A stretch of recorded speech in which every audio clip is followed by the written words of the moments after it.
This is Nirmala Trisna, and I will share several issues related to formal events, especially when VIPs are involved in that event. You're watching MC Bali channel, where I love to share everything related to MC, events, and public speaking. Case number 1.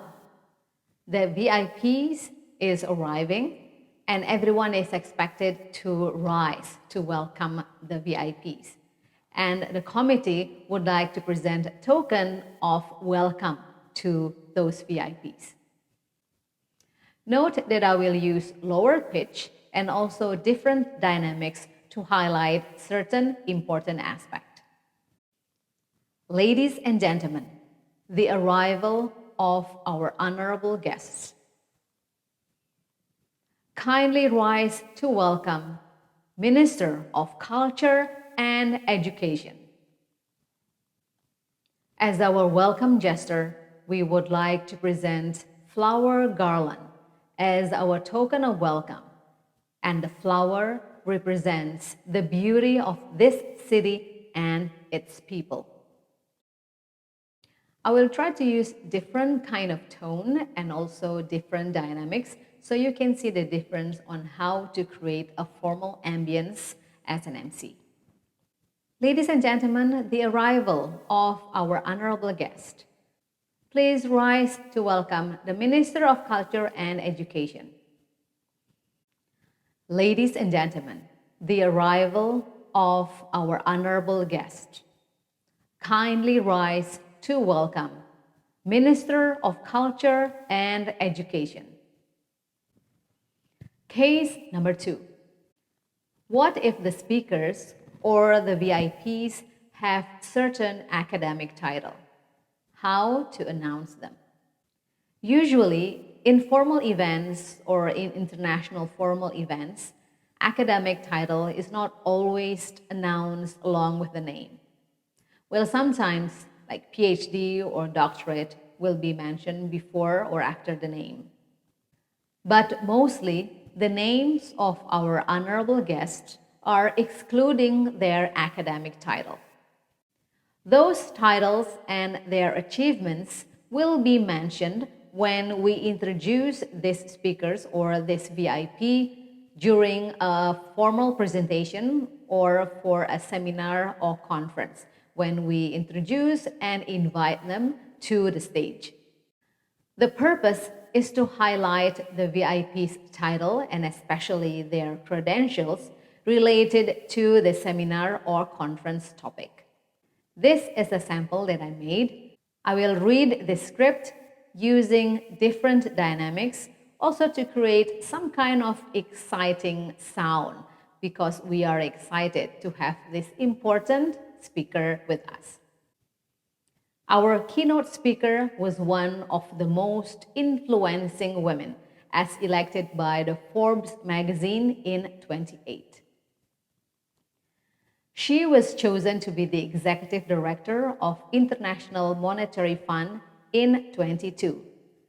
After graduating from Universitas Indonesia, she earned her Master of Science of Policy Economics from the University of Illinois Urbana-Champaign, United States.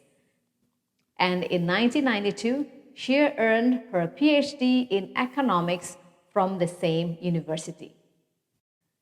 Ladies and gentlemen, it is my honor to introduce our eminent keynote speaker in this conference on women and development. Please welcome Her Excellency, Minister of Finance, Republic of Indonesia, Sri Mulyani. Note when I say Universitas Indonesia, not University of Indonesia, because that is the native name. Case number 3. Now about greeting the VIP.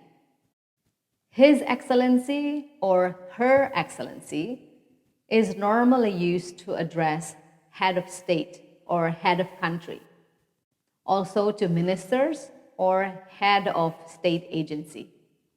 After greeting these excellencies, those with lower ranks should be greeted with the Honorable or distinguished. In the case where the VIPs are not from the head of state or ministers, I personally prefer to use distinguished and the honorable instead of excellencies. We can also use eminent speaker, respectable representative, and so on. Here is an example. Her Excellency, Minister of Environment and Forestry. His Excellency, Ambassador, Advisor to the Minister of Foreign Affairs. The Honorable Executive Secretary of Minamata Convention. Distinguished COP4 President. Excellencies, Ministers and Ambassadors. Distinguished delegates, ladies and gentlemen. Note that I mentioned Excellencies, Ministers and Ambassadors after I greeted the other Excellencies, because those names that I mentioned earlier or at the beginning play important role in the opening ceremony. They can be delivering the opening remarks, welcome remarks, or maybe they do the inauguration of the conference. Well, a reminder that we should always consult with the person in charge of VIP handling, because that person will be the key person and he or she will understand the dynamics, or especially the internal dynamics and the protocol handling. So after we write our script, always consult with that person. Case number 4, how to direct the participants or guests, especially if there are VIPs, to move to different meeting rooms after the main event. When the closing time comes, we can mention that the main event is adjourned and people are expected to move forward to the breakout sessions or to a certain agenda that will be happening in a different room. Remind them what the next sessions are, where they are, and how to get there. So this is my sample. Excellencies, ladies and gentlemen, right after this ceremony, there will be a press conference, and for invitation only, there will be a luncheon that will be held in Hall ABC, located in the adjacent building.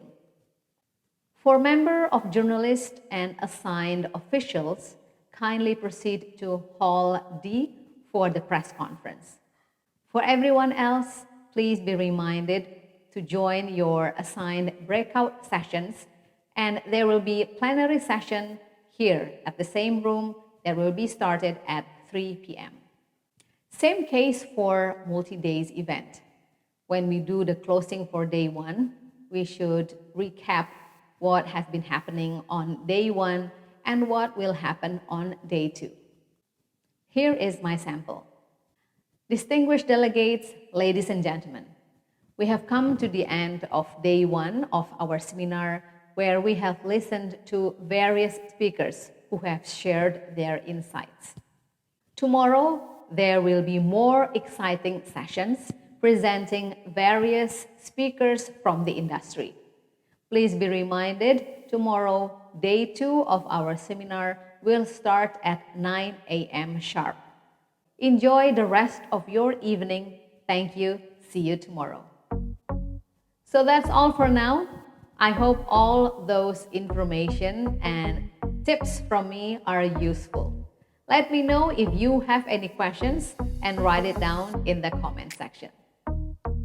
Thank you for watching. Thanks for your support. Don't forget to subscribe to MC Bali channel. See you next time.